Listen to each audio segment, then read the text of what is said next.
Made it to the top of the right on time, like a dot, like the businessman was right on time. The last time I spoke to you, we were talking about this book. And there are a lot of things that you told me then that have not come to pass that I'll be asking you about.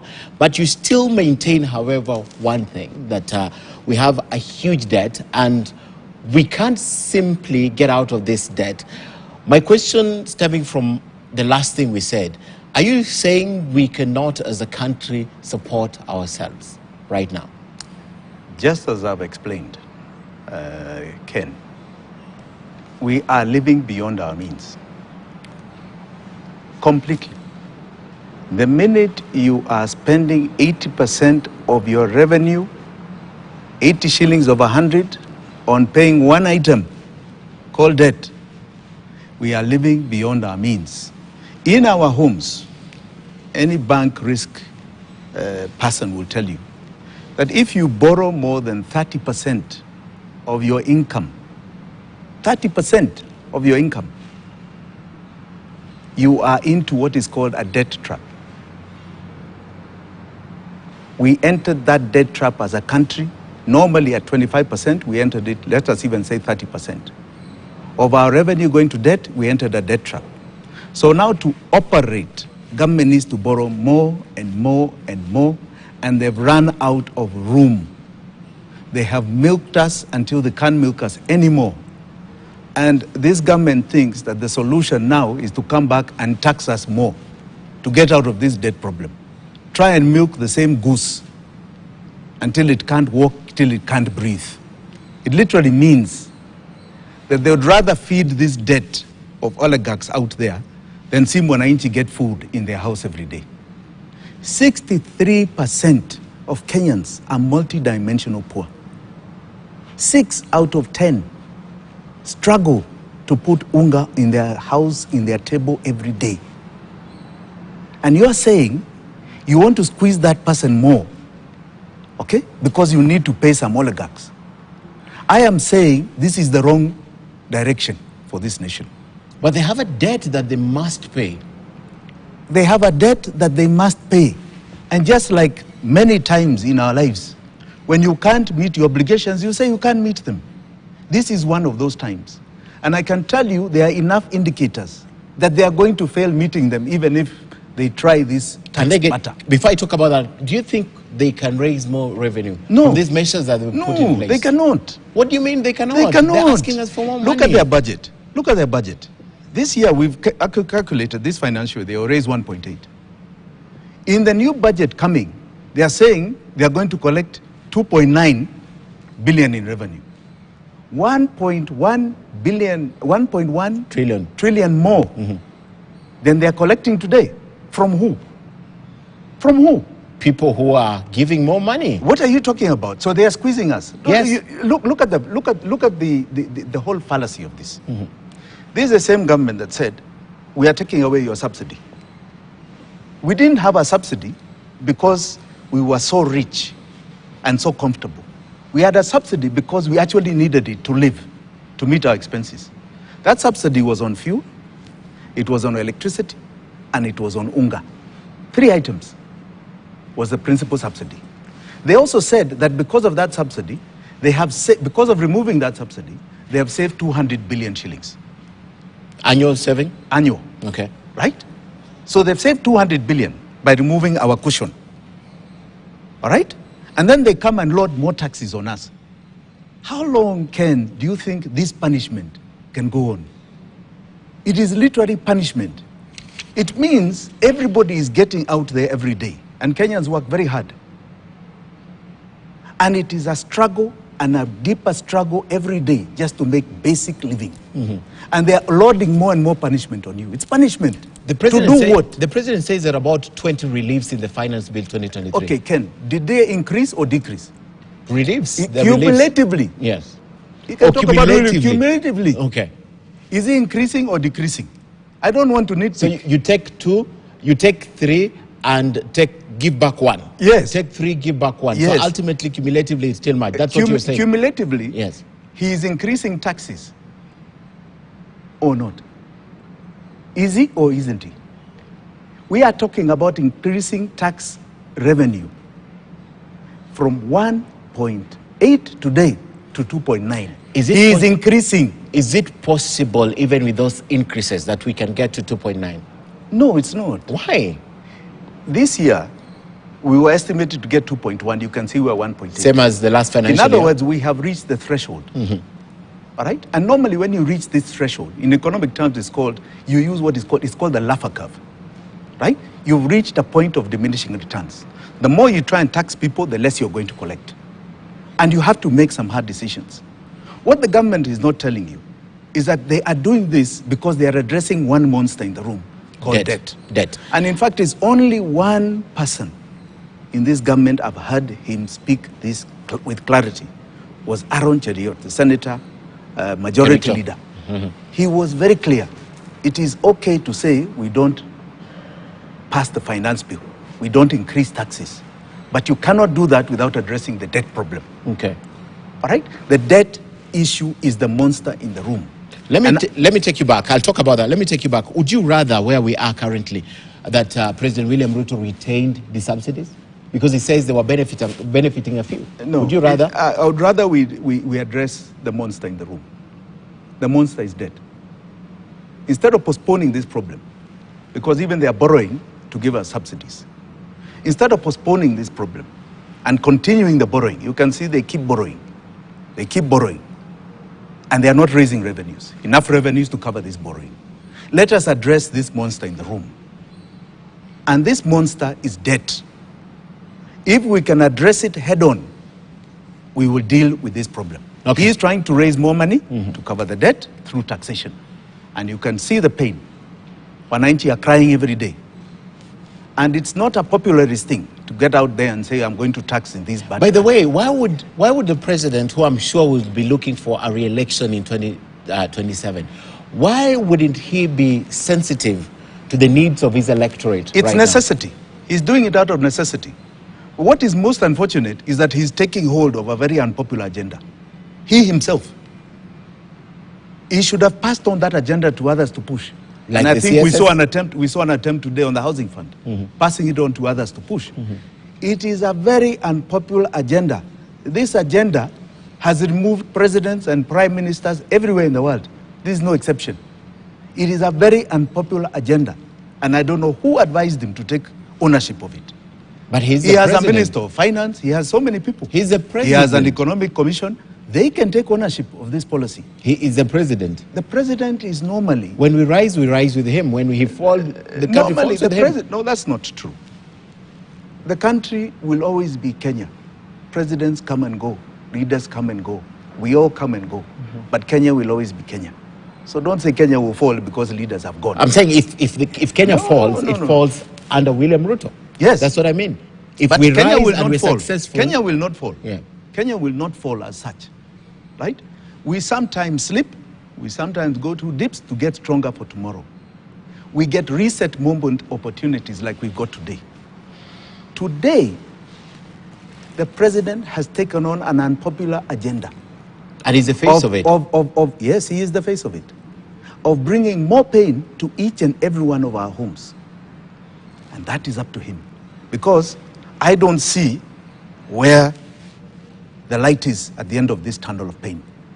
With the policies that they're doing, I do not see light. How do you mean, Jimmy? And the president has taken some of the best brains and advisors in the Economic Council. Devin D, for example. Look at the things he usually says. I mean, he looks unpopular, and sometimes you even feel like the government is not listening to him. But why would you think that the president's advisors are not doing the right job? No, I'm not saying that. I'm not talking about advisors because you and I don't know what is happening behind closed doors. We are talking about what is visible to us. What you're seeing, the results. What we are seeing, yes. What we are seeing is that this government has decided they're going to deal with their problems of raising revenue by squeezing us more, causing us more pain. And I'm saying that they will not achieve it. The goals that they are setting as targets to get revenue, they will not achieve. So we'll be back in the same problem that we are today, in a month, in 2 months, in 1 year. And it will be worse for us. Because then, default and other situations will not be up to us.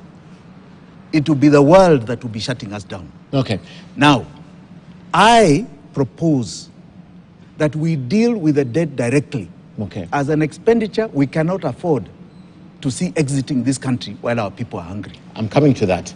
Before we took the break, you mentioned about countries that have defaulted. Yes. You mentioned Sri Lanka at 90 of their revenue, Ghana at 70. I'd like to take those two examples. And right now, our total collection, looking at the March-May collection, is about 90% or 80%, 80% yeah, of our total 80%. revenue, right? So we're already in that threshold. Yes. So what happens? Do you think this is where we're headed now, to default as Kenya? Let me tell you, that is the most obvious thing, and I think we have enough signals. Enough signals. You have Moody's, which I saw you address earlier. Yes, could you bring it up? We have the Moody's source. Probably as you explained, yes. They'll bring it up, yes. Now Moody's, Yes. May the 1st, comes up and says, we have a warning on Kenya. We have a warning. Its B2 rating cannot last. Okay, that was the first signal. May 13th, they come up with another signal. Now it has gone from B2 to B3. Okay. There you go. Yes. Now you can see the credit ratings. There you go. Now, we have been on B2 for a long time. Okay. Which is the amber color, high risk credit. Now, we were at B2. So May 1st, Moody says, warning. We are blinkering. Now we are now getting to the 10 seconds before it turns red. And we go to May 13th. And May 13th, they tell us we are now at B3. And the reason they say is because Kenya is going to default on its sovereign risk, on its bonds, on its commitments outside this nation. Is that? That is what they said, that we are now having serious liquidity problems. In other words, we are not raising the revenue to meet our commitments of debt, and they are now saying we are in the last few seconds of the amber color. As you go to traffic lights, there's the amber color. We are now at the last few seconds before we get to C, which is red, and that is now default status. They have another indicator, which they did this last weekend, where they flagged 3 banks that you had put out earlier: KCB, Equity, and Co-op Bank. And they said these banks, which have been at B2 status, are now downgraded to B3. B3. The reason? The amount of money they have put in government securities. Are these bankers' people's money, or? Yes, it is people's money. Yes. Oh, yes. People's money. It's our money. Yes. That they have put in government securities. And they're saying that they are now at risk of defaulting on our money. What does that In mean? other words, they are going to close. They will not be able to pay us what they owe us. That is what it means. It means they are going to collapse. That is what they are saying. Okay. Because if they cannot meet the commitments, they collapse. Now, they are saying so because they have taken the high risk of putting money in government securities. Now, what you need to understand, government is Kenya's biggest borrower. And the credit agencies are saying it's also bears the greatest risk. It is literally saying that government bonds are what are called junk bonds. Junk. No value. No. Junk actually means high yielding, high risk. They'll give you high interest rate, but high risk. You may never get your money back. That is what our government bond has become. Our government debt, our government security has become high risk. That is where we are. Now, what happens in the situation of default? In default, let me give the closest example to us, which is Ghana. I like giving this example. Ghana, May last year, was at about 60 to 65. And they said, no, we're not going to default. In December, they come up and they say, hey, looks like we have a signal. And the government there comes out and says, oh, nobody is going to lose their money. Even the president quotes elements of the Bible. Let me not go too far in that, because I don't want people to draw some connections. But quotes the Bible and assures every Ghanaian that they are not going to lose their money. On the 22nd of December, default is announced. And that default announcement went like this. We are now calling on all bondholders to accept the following formula going forward. They called it debt distress exchange. Debt distress exchange, DDE. Remember that word because you will be seeing it in the future. DDE. Bring your bond of a million shillings. And we are going to negotiate what we owe you. So you bring your bond because they are saying we can't pay you anymore. And now you take what is called a haircut. Not completely like mine, maybe like yours. And they said, cut that bond by 30%. All right? All the banks, because this was all on domestic debt, we are cutting 30% of what is due. So your bond of $1 million became 700,000. And many banks started saying, we're going to collapse. They said, don't worry about that. We have provisions. So now you collect it from the sovereign, who is your account holder. So Ken, your account of 10,000, in the morning you wake up and it's now 7,000. They cut. Your dollar account, if you had one, becomes a shilling account and a haircut is taken. Because one thing that immediately happens is that you start losing dollars. You can't get dollars in the market. It's cut. Is that a signal of what's happening here? Yes. We don't have dollars. That I'll come to that. Okay. These are signs of the greater risk of default coming in. Well, the government had an explanation. When you come to that, I'll Yes. try and bring it in. Yeah. Now, here, it would be the similar situation. DDE would set in. They would thereafter come to our accounts. Anyone who has an M-Pesa account would find that they have less of a balance in the morning. Okay. And that becomes the mode of operation. The tragedy goes on further.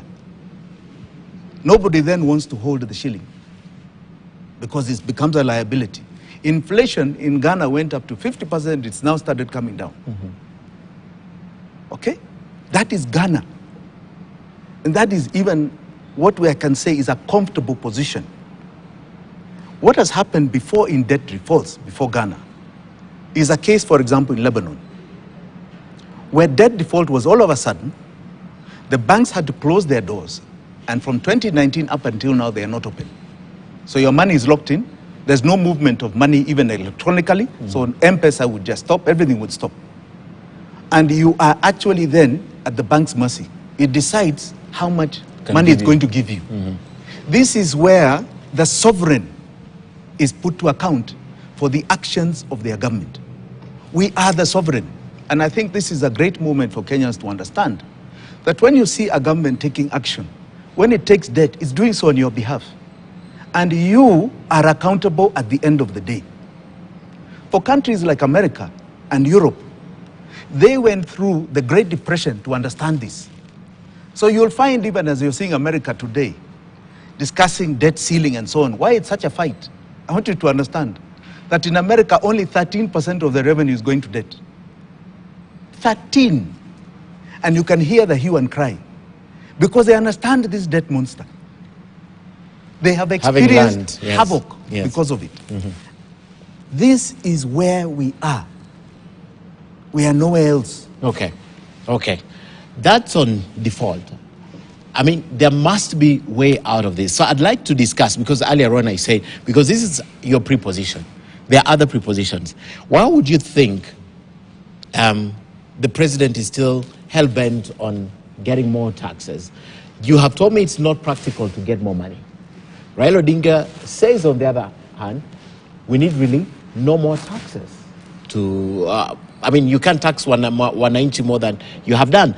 And then you come and say, probably we should consider defaulting as a good thing to Kenya. I'd like you to explain for me those three positions. And then talk to me also about the solution to this, because it's, for me now, sitting here and listening to you, this is more of a burden of debt, or a debt burden, rather than a tax issue that you say tonight cannot sort out this problem. Yes. You see, the government today is trying to address the debt burden Through taxation. through taxation. Yes. And I'm saying they will not achieve it. Even if they wanted to, they are not going to milk us and cannot milk us anymore. So I'm saying they are taking us down an alley that has no light at the end of it, a tunnel that has no light.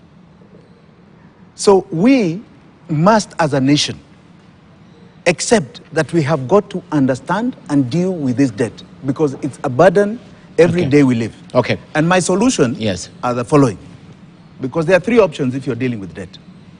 One is that you reschedule this debt. The second is that you default. Because if you decide to default, rather than others deciding on your behalf, you have a greater chance of leading a recovery. Okay. The third is to call it odious. We don't know about it, we should not pay for it, and those who took it should be held accountable for it. And that is the basis of my debt heist. Okay. Now, let us start from the beginning. Are we going to default? Or should we default? I want you to see one thing that has just happened yesterday. IMF extended our credit facility that they had begun 2 or 3 years ago, right? By another 1 trillion or so. But they also extended it in terms of time. And the extension of time brought in one major provision. And that is something that the government is not telling us, and nobody will tell you, but I'm going to tell you. How do you know if the government is not telling us? Because it's just simple reading. Okay. It created what you call a concessionary loan. It's extremely concessionary. If you pass a period of 36 months, the loan becomes concessionary. And when it becomes concessionary, you cannot borrow commercially in the capital markets. Means they can borrow their domestic money as far as the risk is concerned, and you can see the rising interest rates. Yeah. But they cannot borrow outside. So this aspect of syndicated loans, Zero. gone. Refinancing Zero. from outside, gone. What are they signaling? This coming financial year, we have $2 billion we need to raise in May, June next year. $2 billion. By that time, it will probably be something like 400 billion shillings, the way exchange rate is going. You think it shall maintain that? IMF is saying you will not raise it commercially. You can't refinance it. Where do you get it from? So where do you get it from? They're already telling you default is imminent.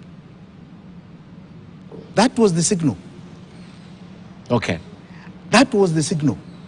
So please understand, we are at default. That is the latest signal just yesterday. We are at default. David D., who I saw the tweet from, I know very well. David D. is the last of the IMF proponents. Last. He was part of the Haremule team under Kibaki. He is the last of the IMF proponents. He knows IMF agreements are just pain to Kenyans. Is there a single And candle? he's the one who tweeted it, which tells you that even inside, they're clutching at straws for hope. They're trying to sell some hope that even they don't really believe in. They don't. Okay. So IMF told us yesterday, you guys, hey, what other signal do you want? Here, you're going to default. It's here. It's here. Okay. Okay. Now, when that is the question, we are saying we have three options to deal with this debt. Odious, reschedule, or default. Talk to me about rescheduling. What is so difficult? Because I think I got a signal during the inauguration that the government, the new government, might actually want to go back to the table and renegotiate some of these debts that we have. I'm sure they would want to. Contrary to some of the popular people, we are not going to reschedule. No, I'm sure they would want to. But will they do it? They have a problem. They have a problem, a big problem. This debt is three-parted. When we last rescheduled, first and last time we ever rescheduled was, I think, in 1985 or 95, under 95, under Moi. What was called the Paris Club Agreement, headed by Okemo, Minister Okemo at the time. We were dealing with Paris Club, where you had bilateral donors, World Bank, IMF, all on one table. This time, you have three components of debt. You've got the Paris Club, which is IMF, the bilateral countries, West especially, World Bank, and so on. The next is Chinese debt, which does not fall into Paris Club. And then you have London Club, which is the sovereign bonds. I told you about sovereign bonds due next year? Yes. We've taken a total of almost now, with the exchange rate, $1 trillion worth of London Club debt, sovereign debts. $1 trillion. Okay? Now, putting them all in a room to agree on rescheduling is a nightmare. It's a nightmare because you say I won't pay you, the other says that means you pay the other. It's a nightmare. And in most of these discussions, as I've witnessed with Zambia, China is the most difficult negotiator. Okay. Now, the other is a very interesting provision that was done with the Eurobonds, London Club, that if the country asks for rescheduling of debt, theirs must be paid in full immediately. It becomes due. All of it. So essentially there was no provision for we can't go to the table. No, you can't. There was no provision. We can't go to the table to reschedule. That is a reality. They're not telling you that is there. Okay. Makes it difficult. Okay, but proceed. Yes. You can't essentially try to do it because then you get into a bigger hole, a deeper hole. You can't. Yes. Okay. The minute you say you want to reschedule and you bring people to the room, they bring London Club come in and they say, please, can you pay us our $1 trillion? Yeah, and nobody will negotiate with you until you do that. And this is a clause that is irrevocable? Yes, it's irrevocable. You signed it. It's private people's money. Okay. Okay. Right? They put it in investing in your country. You say you're going to do X, Y, Z. They want it. If you're rescheduling, pay us. These others, World Bank and so on, are countries' money put together. Taxpayers, yes, but maybe they don't feel it as much. But when I put in money on a sovereign bond, it's you and I out there who have got some wealth that put into sovereign bonds. Okay. All right? So there's great difficulty with rescheduling. The second is the aspect of odious debt. I want to come to that. The third, actually. You want me to come to third or I go to second? That's, okay, I'll go to second. Yeah. Second is debt distress exchange, where we call everybody to the table and we say, these are the people we owe? Yes. These are the people we owe. Yes. But we can even start domestically. Okay. Look at our domestic debt and say, listen, we can't pay. And the minute we say we can't pay, we start talking about haircuts. And the haircuts will come to you and I, as I said earlier, to the tune of maybe 30% today. The more we delay this, it may be 50%. But as of today, maybe we can get away with 30%, okay. 25, 30%. But this is something we have to swallow. Now, what this does is that it principally does this, Ken, and this is something that I would like everybody to understand. The 1.7 trillion that was going out to be paid now becomes available. In other words, we are saying we are postponing this debt. In Ghana, they told everybody, come, you take a haircut, and now come back for money in 3 years. And I'm not paying you the 10% on your bond, I'm only paying you 3%. So they got space of 3 years. So far, their calculation is they've already saved $5 billion since December. Okay. Now, the question is thereafter. And if you hear them, even yesterday, they got some money this week or last week from IMF. If you listen to the Minister of Finance, he's very busy saying, fine, we're on an IMF program, this thing is going to eat us, the quickest thing we can do is get them out. So here, we get 1.7 trillion that can come back into the economy. And it's then a question of how the government directs that money, what it does with that saving, right? Because remember, eventually debt will be due. What does it do in the meantime that is gotten breathing space? And I'm saying it's an option we should think about. It's an option probably we should take. But it will hurt us. But it will hurt us. It will even hurt us with inflation. Inflation, cost of goods, yes. But if the government decides aggressively to adopt policies that end up cushioning us and spurring growth, then we are going to boom within those 3 years. And this is where now we come to economic policies. Yeah? What this government is doing and what I see as the way forward. Then, of course, there's a third option, which is we audited this debt up to last March. And in that audit, we found our parliament has passed 2 trillion in borrowings, because 2 trillion is anchored in the appropriations bill development. That is the only place we can borrow. 2 trillion, up 2 to trillion 2 trillion. Yeah. In 9 years. But our accounts in central bank are showing that in the same period we borrowed 6. So we don't know what 4 went for, because it didn't go to any project that was passed by parliament. We don't know what this 4 is. So it is odious to us. In other words, you and I, Wanjigi on the ground, did not approve that borrowing. Of 4 trillion. Of 4 trillion. Yes. And we must ask ourselves what it is, and if we didn't, then we do not owe it. It's not our problem. But Isitoshe, the saddest thing about this audit, the saddest thing, is that you take the total debt portfolio as of March last year. You had a carryover from Mwai Kibaki of 2.3 trillion in debt. You had what was taken under the Uhuru regime as 6 trillion. So you had in the account of central bank as of March last year, a reading account of 8.3, 8.4 trillion as debt that we owed. It's now 9.4. All right? But in the recurrent development appropriations bill, from our taxes, it said that during the same period, we paid 5.6 trillion to repay loans. 5.6.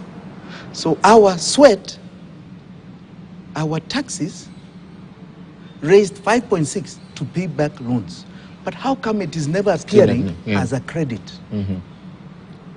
It's the constant, what we are taking as loans, but never a credit. And these are the questions we need to ask. And why? From where you sit, why is it not appearing as a credit and we have the loans on one side? Because why does it not appear? There must be another book that we all don't know about. There must be another book. There must be. Doesn't make sense. It doesn't make sense. It doesn't make sense. Yes. Because it should try to balance it off. And we should have a slighter or a lighter load right now. That means we would have a very light load. Yes. That would not be taking 80% of our revenue to repay. So it means there's something here we all don't know. Under what provision were we able to increase this by 6 trillion? This is the million-dollar question. That's why I'm saying there must be another book. Because there's no provision. The only provision that gives a bit of leeway in the Public Finance Management Act is that if you're having cash flow problems, you can borrow in the short term, other words, right? And in the short term, meaning no longer than 1 year. No longer than 1 year. Outside of this. Supplementary budget, as I've seen some people try and say, does not increase borrowings. It doesn't increase borrowings. And even if it did, no more than 15%. Okay. It is based on the budget. Isitoshe, there are others. I've seen even some economists, and I feel very sad because they don't read the law, who say that the budget statement allows the government to borrow. It does not. Budget statement given to Parliament does not allow you to borrow. The budget allows you to borrow. That is what is in our constitution, is in PFM. And the budget is mainly 3 components. The finance bill that we currently have. You see, yes. The bill, it becomes law, an act. All right? Becomes an act. Parliament passes bills to become law. A statement never becomes law. So it passes that to come and take money from us. Revenue, taxes. Then it passes an appropriations bill, development, which is where borrowing is anchored, because you can only borrow for development. Yeah. You can't borrow for expenditure recurrent like they're doing today. Yes. What they're doing is actually illegal. But we have to get by No, anyway. but it is illegal. But we have to That get is the by. delinquency. No, it's not a question of getting by. Yes. You can't say we keep breaking the law. It's like saying, let's keep stealing because Because I we have got need to to live. eat, yes. Yeah, I mean, you're infringing. We can't find any provision anywhere in law. I don't know. Hakuna kitu kama hiyo. To allow them. Not in our law. The to allow 2010, them the to get- 2010 constitution is very good. In fact, I actually praise the Kenyans that were behind the 2010 constitution. Anything that brought about that constitution from the struggles that began in the 90s, right? 80s and 90s. We must praise those Kenyans because we have a very good constitution that makes the sovereign so supreme. Here, in the budget development appropriations bill, we only passed 2 trillion. So why are we liable for this 9.4? Everyone who's lent why us are we money, liable? everyone who's lent us money, Jimmy, didn't they do their due diligence? Because I support actually declaring this odious. Didn't they do their due diligence to realize that they can't give us more money? Let me tell you, this is the $1 million question. Especially when you talk about our local banks here, right? That is our money we put in. And they have been busy investing in government securities, right? Oblivious to the law, risking our money. And these are the questions we need to start asking. How did you do that and leverage and you have no other cushion? So-called safe borrowing, safe borrowing. I'm sorry. Even Moody's has said that is the greatest risk that government you're loaning. That is what they have said. So in reality, right, this has been a bubble, Ken. And this bubble has burst. So those are the 3 options. Now, Which one would you pick? I would pick today, my best choices to me, of course, is to call it odious. Because then have nothing to do with it. then there's little pain to Mwananchi, not as much as the other options. And that pain is very simply this, that you have, can you It's okay, yes. It's okay, yeah. you have a situation where in odious, in fact, I think the most recent example is Mozambique. Mozambique had a debt of 2 trillion, they called tuna bond, that was taken without the sovereign approving. And in 2019, Wananchi went to court, to their constitutional court, and they said, this thing, we don't know about this we thing. don't know about this thing. No, It was it's not passed by the ours. previous regime. It is nonsense to us. Give it to them. Parliament was even one of the defendants, saying, oh, you know, they stated it in the estimate, or they stated it, they lost. So what happened? Oh, they have refused to pay it, and they are not paying it. So what happens? And what to the immediately lender? happened is now all creditors start saying, oh, this country will default, we'll get into problems. They lost on inflationary, but they're now coming up. They moved that from their debt book. But they're not paying it. Thereafter, it became who is culpable. IMF even joined in and said there are people culpable. The banks, Credit Suisse, RVM Bank of Russia, had to pay heavy fines. Today, there are people who are ministers of finance, who are fugitives in South Africa. You have a national intelligence boss who is hiding in America. You have the president's son who is in court over this matter. In fact, he's been in custody all this time. So you address the monster. Okay. Which is my view with odious debt. That this is something that we need to say is going to be the least painful to us. The second least painful, but you can see it will shake a lot of things. Because it goes back, this malfeasance goes back to 2014, when they started taking illegal debt, all the way back to 2014. So we have deep problems here. The other is debt distress exchange. Which I think you have Where explained. where we bite the bullet. Yeah. As a All country. right? But then we need to ask ourselves, now that we have got this breathing space, it's also an opportunity to reset. And what are the economic policies that are going to help us reset and bring us back to growth? And this is where I differ with my good friend William Ruto.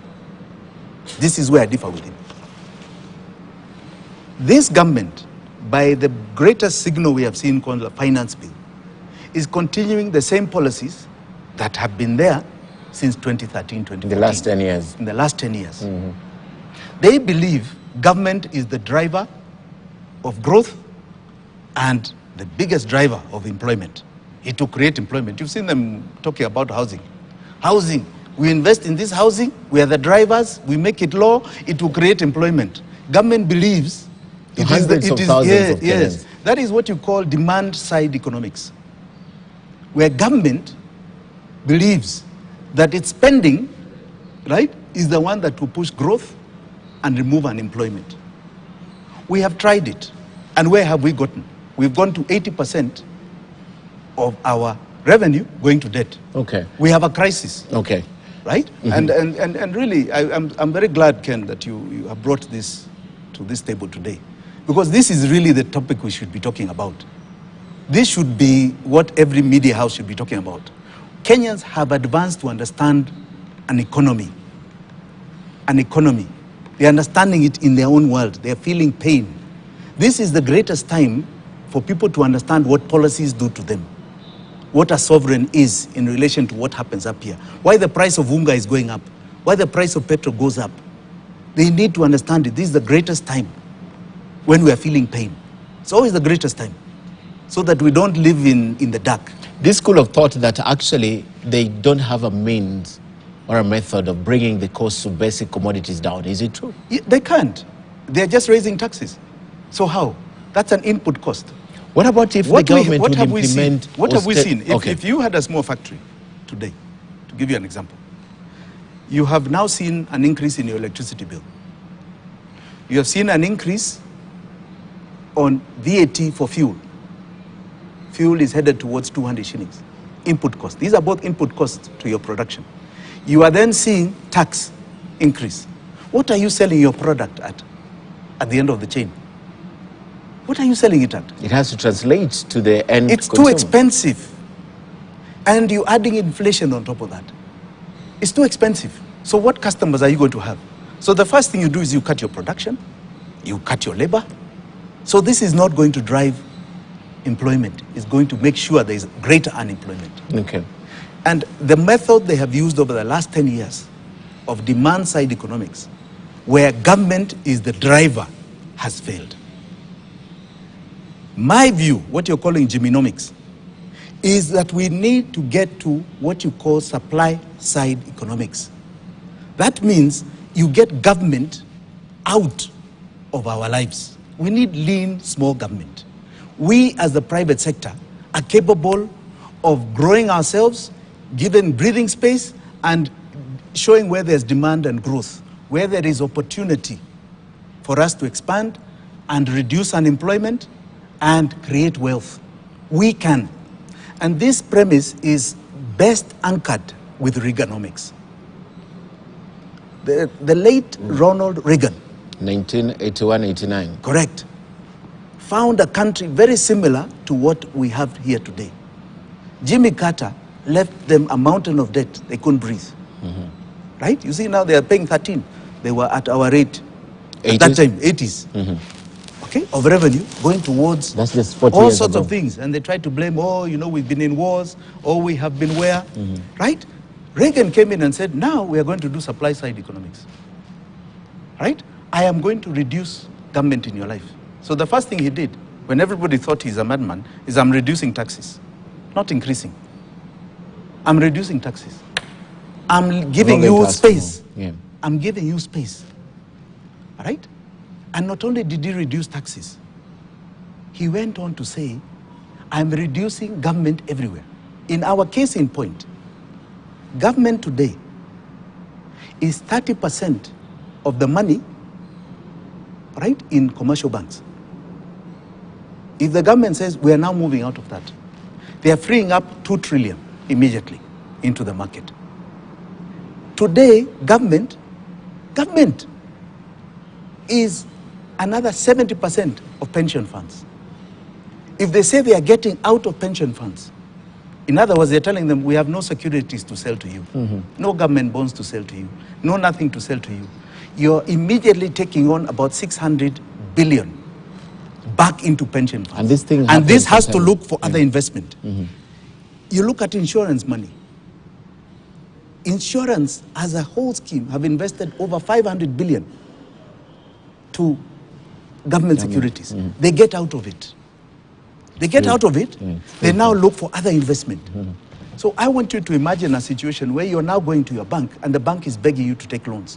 As we It has recall happened during before. Kibaki's time. Yes, it happened because before in he the country. applied supply-side economics. Okay.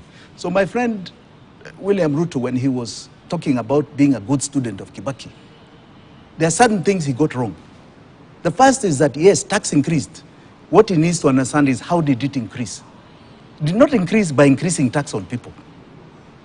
Kibaki removed the barriers, and the barriers were created by government in law, in regulations, and so on, like the media, opened up the media. So you got more advertising because you had a greater reach. It wasn't just 1 or 2 radio stations or TV stations. He opened it up. He removed government from domestic borrowing. That's why the banks came looking for us. Please, please, please, even take a personal loan for your furniture. You want a bridging loan for something, you found it. It was very Because easy they access. had the money. Yes. He created M-Pesa. When all regulation was saying it shouldn't happen, let it happen. Because it was a free flow, quicker flow of money, turning around and moving around everywhere. You can see what impact it has had on our lives. He applied supply-side economics. Okay. And with that, he raised tax revenue and then could give us services that we all share. Like education? Roads, education. Look at roads. Look at education. I'm glad you brought that up. That was what you call a stimulus program that housing levy can never be. Because what he did was give us back the money we spent on our school fees. Yeah. That was the stimulus. So with that money, we could do something else with it. Okay. That is supply-side economics. Okay. We're running out of time. This will take a whole day. But before you conclude, because I have about 2 minutes, I'd like to play the video of the week. It's a very interesting video that we took out of Kisiland. I want you to listen to this, and then as you conclude, you'll also comment about it. Let's take a look at the video of the week.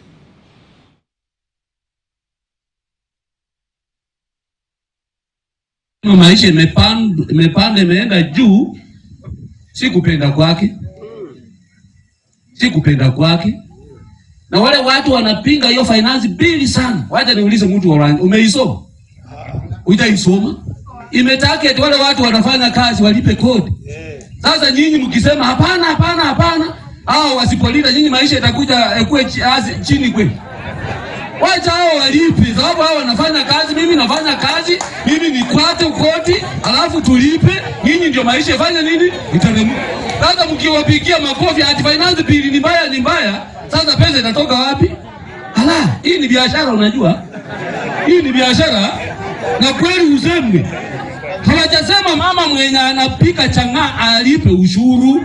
Wamesema baraza ya mgongo ambaye anapata mshahara ya shilingi 100,000 alipe kodi, alafu maisha ikuje chini. In spite of everything that has been said about the finance bill, and a greater majority, including institutions that are credible, have spoken against the finance bill. I know you want to conclude with the solution, and I'm told we have about 1:30. But you find individuals like him who still support the finance bill.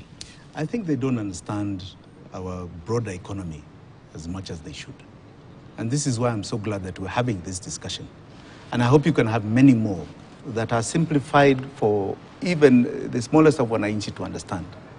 An economy is very much like your home.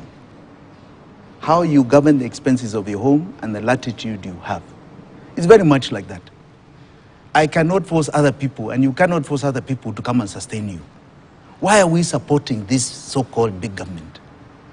We are not even supporting it. That's not even the issue. The issue is the debt problem. We supported them to take on this debt. That is the biggest outflow of their income. It is not about supporting them in any other direction. It is this debt. And you're not going to come and squeeze us more in order to deal with that debt. A debt that you which don't many agree times with. I've said is odious. Odious, yes. All right? Because it didn't give us back the money. And they gave us a plan, an economic plan that hasn't worked. They say when you're in a hole, stop digging. They are digging and digging even deeper. We need to look at other solutions. And this is where I'm saying we need less government, not the more government he's advocating. We need less government in our lives. Okay. Free us up. Free us up. Because Okay. we are the best, we are capitalists in this country. We are hard-working Kenyans that are very capable of showing what we want and what we don't want. Okay. Demand and supply. Okay. As I end, I have to ask you this question because last week I realized that what the president, because economic policies and the implementers are very important, I realized what the president has done is just shifted individuals around. The ones who are heading the treasury are now heading the bank. I mean, the central bank. Central bank is now heading the treasury. Don't you think this is an ingenious way of sorting out our problem? No, Ken, I'm glad you brought that up. Yes. Because it's something I would have loved to have said earlier. To show you that the same policies are continuing, a government operates with fiscal and monetary policy. Those are the vehicles to drive the economy. And the drivers in 2014 in the central bank was who? Central bank was Professor Njoroge. Professor? Njoroge. No, not 2014. Njoroge, Njuguna, Ndung, yes. 2014. Yes. That was the beginning of the regime. And who was the PS in Treasury? Fiscal policy? Dr. Thuge. Dr. Thuge. Today, who is the governor of Central Bank? Proposed nominee. Yes. Thuge. And who is the Shifted head of to Treasury. Fiscal policy? Who? Treasury is Professor. So the same drivers that drove the economic policies that have landed us where we are Still now just seat. shifted position. Yeah. It's the same. That's why I'm saying it's the same thing going on and on and on. Okay. And As I don't want to add about being a fool. I want to end the show, but I have someone who's been asking me that where did Jimmy Wanjigi learn all this? Where? Are you an economist? No, I'm not How an economist. would you know all these but things? I am, let me tell you, I'm an avid reader. Okay. And I've been a fairly good businessman. So if you have an indication, and not just in Kenya, if you have a modicum of a broad spectrum of what runs an economy anywhere in the world or even the global economy, these are very simple tenets. Okay. But to further that, I bothered to try and understand something I couldn't understand when I was reading, is the debt. The debt. What is this debt Okay. that we are not seeing back in our lives? Okay. Well said. Always a pleasure hosting you, Jimmy Wanjigi, businessman turned politician. I hope you're still a businessman. Politics is not your forte. Thank you so much for coming tonight and sharing.